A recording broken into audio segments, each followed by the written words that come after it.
So we've got TopSolid here with WoodCam, design in wood, and quoting. So a fully integrated system. So if we just started off with a new drawing here, and what I'm going to show you is volumes, because I want to fill these volumes in with, say for instance, carcasses and doors and drawers and so on. Now as I'm drawing, and I'm automatically assigning dimensions to everything I draw. So this isn't just for visual purposes, it also gives you parametric qualities to all of these drawings. And I'll show you that in a few minutes. So I can create my volumes here, and I can say h is equal to 780. So that's my height. This again is just height, and this once again is height. Just going to make it transparent so we can all see through it. And I'm going to fill these spaces in with one of our library items. So it could be a basic carcass here. Inside this, inside this, inside this. Press OK. Carcass thickness, it could be anything you want, or from this pull down menu. Say 16 mils, and stop it there. As you can see, we've got fixings. If we turn off our fixings here, we've actually got the drill holes for those screws, and we've also got our edge banding. Okay. Now, let's include a few doors now. So where are my doors? My doors are here. We'll say a left-hand door. Click here. And it's asking me for multiples, yeah, so I'll bring it into another unit as well. Just asking me here for all the gaps and so on. And as you can see, we've got all the hardware in place. So I'll just make the machining here automatic. And what I can also very quickly do is I can click on, say for instance, this door here. I can change the machining here in the hardware. If I just change that to maybe a horizontal, as you can see there. So if we rotate, there we go. So yes, I want to modify all of them. So it's modified the two doors. And once again, if I clicked on the door, interchange it with, say, a right hand door, press OK, there's a right hand door. Okay, now let's include we'll say adjustable shelves, and we'll bring it into our unit here. Number of shelves, maybe 2 shelves. Press OK, and we'll just assign the machining automatically. Now you can make changes to this afterwards. So once again, if we click on our shelf, we can change the number of shelf folds and also the spacings. We can also change the actual number of adjustable shelves, so from 2 to 3, like so. Okay. Now, what about drawers? Well, we can click on this door here and we can interchange that with, for instance, a Blum drawer. So it could be maybe a meta box, an equal, press OK, and it's assigned my drawer with all appropriate machining in place. If I click on this button here, it allows us to change the number of drawers within this unit. So how does this help you?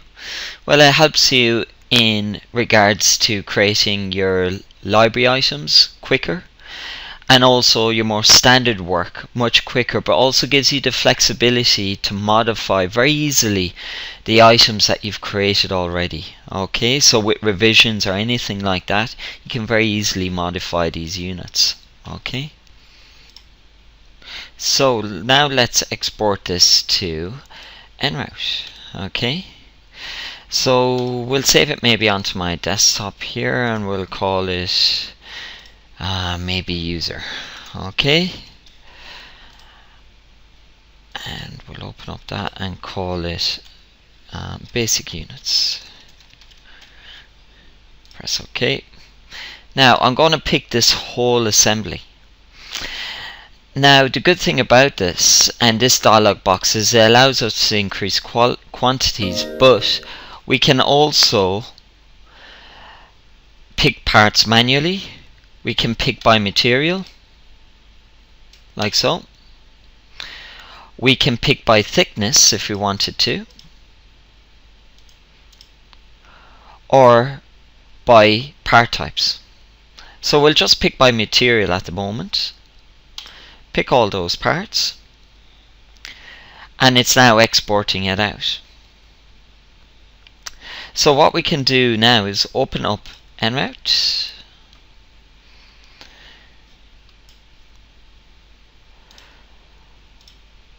clear this, add in maybe our user,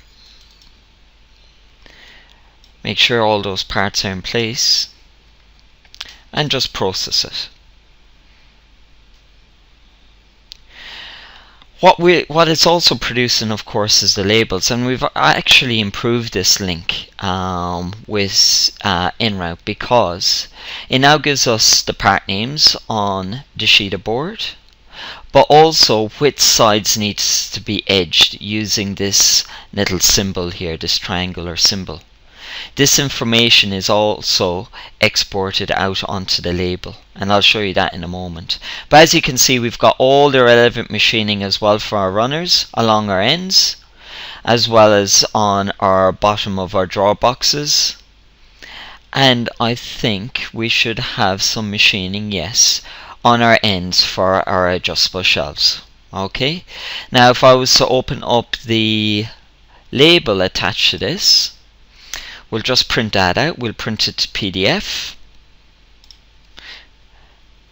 and we'll just save that up now, maybe onto my desktop here, and we'll call it Label Maker.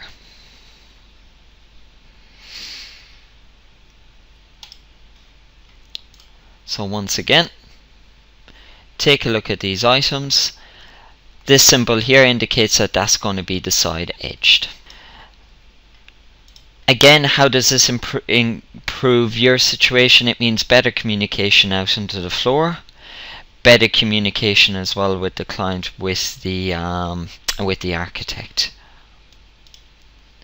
So let's close that down, and let's start up a brand new drawing here. And what I want to show you next is an actual curved item. Okay, so let's see how we'd start this off. And what I want to do is I want to draw an item that is, for instance, a curved bench top that's got legs, and then we can send it through to machine, both from a pod and a nesting point of view. So let's kick this off. Let's draw up this line here. So this could be the guideline for the shape of my bench top.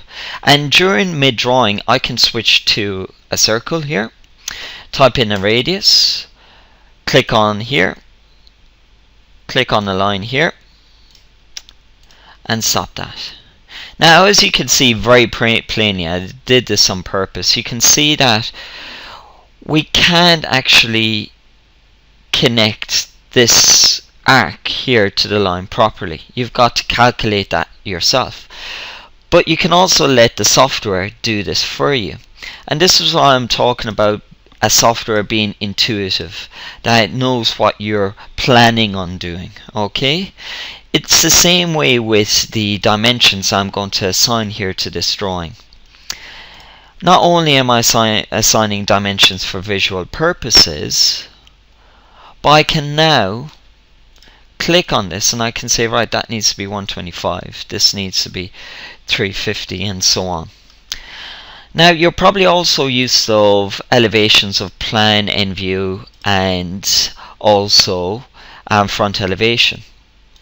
But here in TopSolid, we can have multiple different elevations. So here you can see that this is at an angle. Okay? But we can go to the front of that by just assigning a new view. We can then create, for instance, our bench top, this shape here. Again, auto dimension it. Create maybe the underside, the panel underneath my bench top, auto dimension again. And what I'll do is I'll create another volume here. Now, you can very easily see that this dimension doesn't match up with this, but you can make them match by just replacing it. Do that again. Click on this dimension here, replace it with this. Becomes 27. What does that mean? It means that if I click on this, change this dimension to say 25 mils, it changes both that and that. If I click on this and say it's got to be 650, once again, dimensions, it changes. So it's all parametric once you assign a dimension. Good. So we'll go to our 3D view once again. And I'm going to drag this shape here along this guideline, like so. Click on this, there you go. Click on this, we'll maybe create it in a different layer, and there you have it. Now we're going to make this transparent once again, this volume, by just clicking on it. Okay. Now the best thing about this, and this is extremely important, we see that creating revisions, creating drafting, it tends to become a bottleneck for companies and for yourselves. So this helps alleviate that situation, because we can very easily make changes to this drawing, be it curved or be it flat panels. In other systems, you'd have to redraw this whole drawing. With this, you can just simply make changes to the drawing.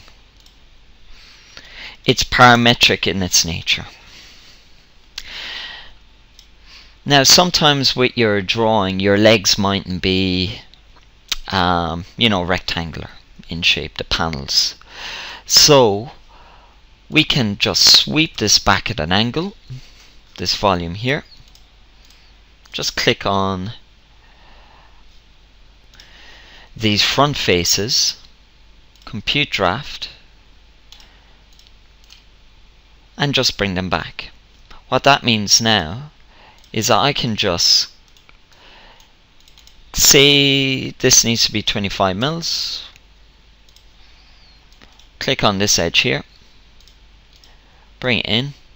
That's my end panel. Click on this once again.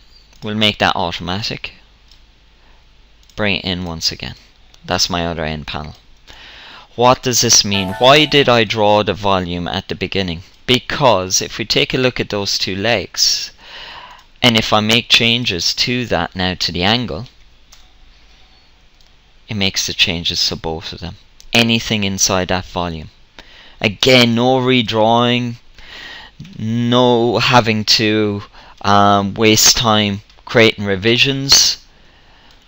You can just change the dimension and it changes your whole drawing for you. Now let's get this ready for production. How do we do that? Well, I'm just going to pick the parts here and the shapes, and I'm going to assign part names to it. So it's automatically after giving a material, which you can assign a material here. If we go to our part types, you can assign a part type if we wanted to, of nest. We can call it, it could be called end, and we'll just scroll down, end left hand, apply that. Here that could be called end right hand, and our part type might be to nest as well. And maybe the top is called top, and we won't assign that to nest. I'll show you in a minute why. With this unit, we might also want to create cutouts on the top. say for instance a cable management hole over here, and it could be a diameter of 80 mils. We might want some pocketing here at the front. Auto dimension that. We might want some rebate here for whatever reason on my drawing. Now, this is what I was talking about earlier on. This system has specific wood functions. We can have miters, marks and tinning, moulding, grooving, rebates, cutouts, pocketing. We can automatically assign construction to our items. But if we just looked at pocketing for the moment, I'll pick my contour here. What depth do I want my pocket to be? Click on 12 and it shows it to you visually, but that's also got production information, and I'll show you that when I export it out. What about that groove over here?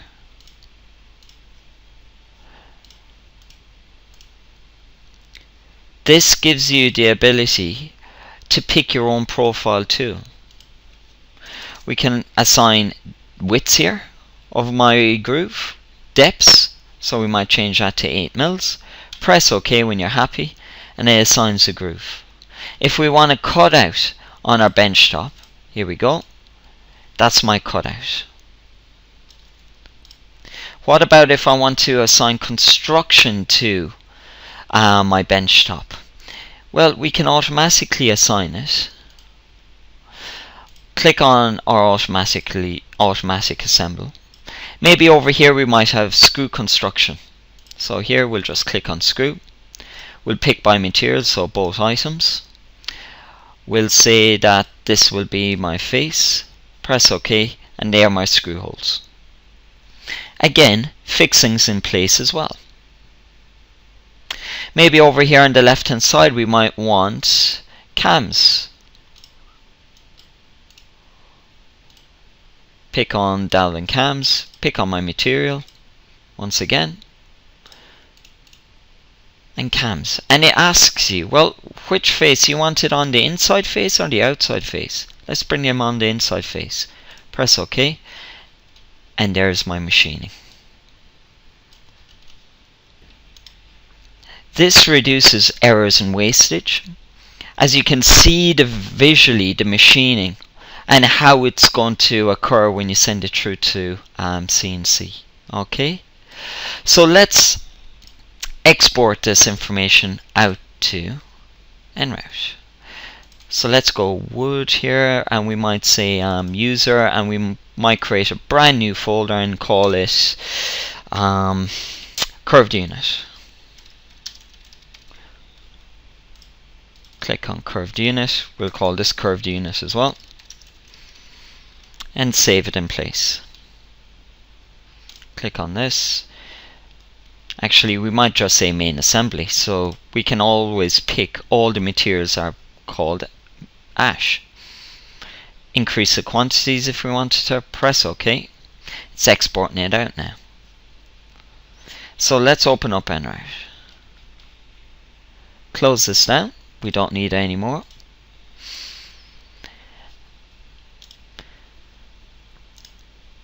And let's add these files in. Curved unit, bring it in.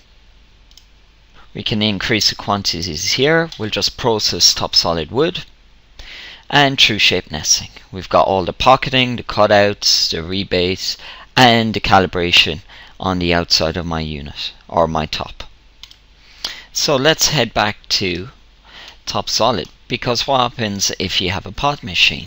Well, we can export out this information internally here in TopSolid'Wood.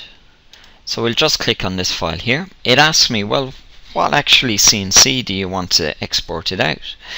So you could have, if you've got multiple machines, that's okay. We can have different machine templates, but here we'll just pick a pod machine. Again, we can pick by material if we wanted to. So we can click on the material, press OK. and it will actually place it onto the visual representation of the CNC for you. Okay, now this isn't just for visual purposes. Again, it's got production information behind it. So all of this isn't just visual, it's got real production information behind it. So you could have all your tool bank up here, set up here, and your actual tool bank out in the machine as you do. It's automatically after placing the pods in the correct positioning, so if you have automatic pod positioning. But the best thing about it is that we can automatically assign all the machining here. It's just going to run through this unit item, and then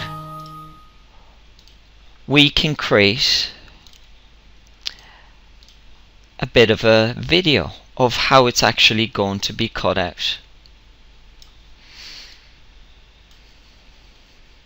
So it gives you, again, a better idea of how it's actually going to cut out at the CNC.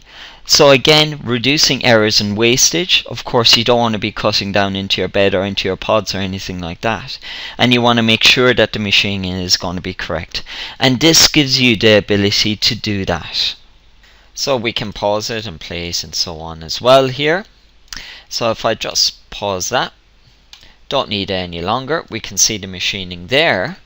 But what I'll just do is I'll go back to my 3D model, and once again, if, say for instance, I move this machining here, and actually I'll move it over to here, so you can really see the difference when I actually go onto my 3D model on my CNC, my top, you can see that the machining has changed also. So it's all connected, it's all associative. Okay, now let's show you drafting. So I'll just go to a file new here. I'll open up a new drafting page.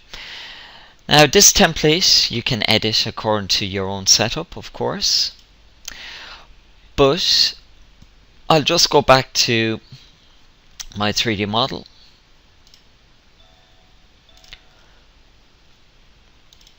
And what I'll do is I'll just open up that 3D model and the draft together. I'm going to go into my draft, click on this item here, drag it in, and drag this viewport into my draft. This is pretty much straightforward. You can see that we can turn on and off hidden lines. We can scale it down, turn on our shaded view and textures and so on. Press OK.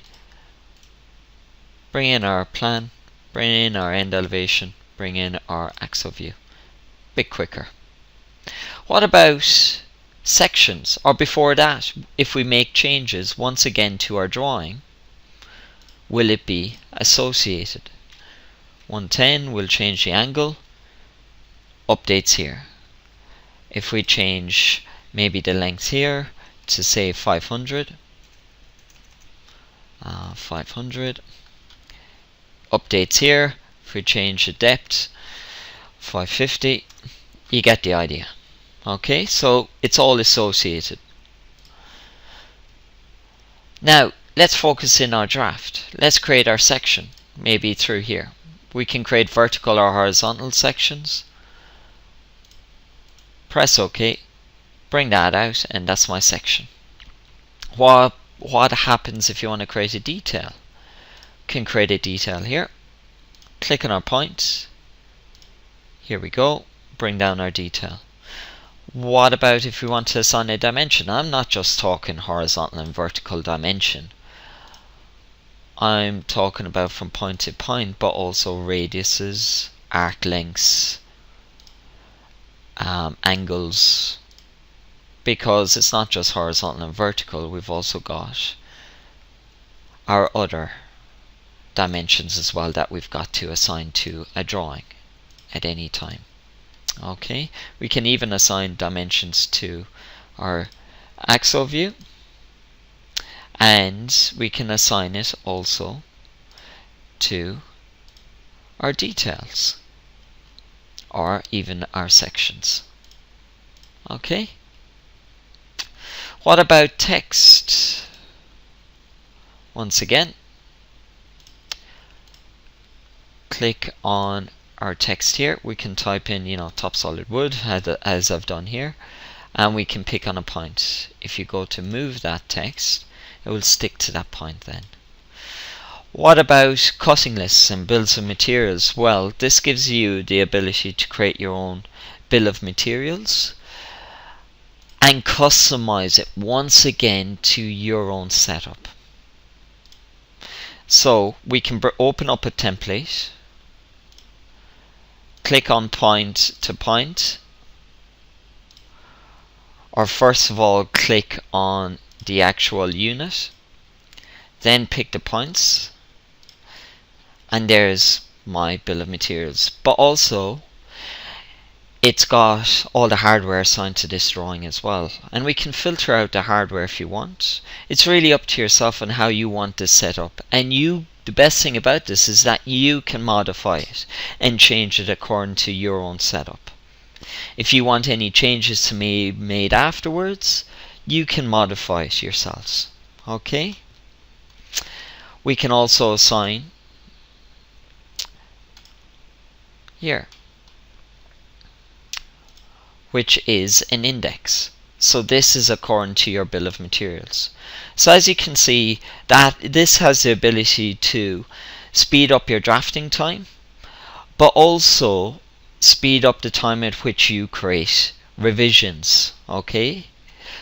Because as we've seen, we can very easily modify these sizes here without having to constantly redraw. Now, other wood functions include, edging, laminating, which again is all visual. We've got automatic assembly, as I've shown you. We can assign mortise and tenon, dowels, biscuits, pocketing, as I've shown you, grooving, miter cuts also, okay? And this is just the tip of the iceberg that I'm showing you here today. It goes to such a level in terms of customizing that you can actually remove these icons if you're not using them, and you can add in other icons. So you could have your own complete setup of functions here in your quick keys. You can even assign commands to certain keys yourselves, okay? For horizontal dimensions and certain functions. We can also open various different file formats. So here, these are all my file formats here that we can open. As you can see, it's pretty extensive compared to other softwares. If I went file save as, it's not like import and export, it's just open and save as. We can open up all these different file formats or save as, and we can even save as 3D PDF. Now, what does that mean? Your use of 2D PDFs and so on. Well, with this system, you can export out 3D PDF, send it to the client, and if they've got PDF, Adobe Acrobat basically, or PDF Creator, then we can open up this 3D PDF. And your client, or whoever you want to send this to, can open this up and not just see it in 2D, but play around with it. Make it transparent and so on, and create sections through it. Okay? So it gives you the ability to better communicate with your client, your architect, but also use the same files to better communicate to the floor, to production. Okay? Reducing errors, reducing wastage. It speeds up time to market. You don't have to be double handling, getting one software for standard work and another software for custom. TopSolid does all that work for you. It hands more of the control back to you, so you can customize the solution according to your specific needs, and you can do this yourselves. It's joinery specific. All these wood functions here are specifically set up for joinery. It's stable, very important. The less time you spend, as I said before, the less time you spend the system crashing, the more time you can spend on actually sending work out to production. It's quicker, faster in terms of drafting, in terms of revision. It gets rid of that, or it reduces that bottleneck that occurs when you've got to continuously send drawings to architects. It's backed by professionals, as I said earlier on. Okay. With this solution, of course, we've also got the ability to create renders and animations with TopSolid'Wood. Okay, so it's all integrated. So guys, this is a bit of a taster in TopSolid'Wood, CAM, and of course the link through to NRED. So if you've got any more questions, just let me know and I can answer them for you. Thank you very much, guys.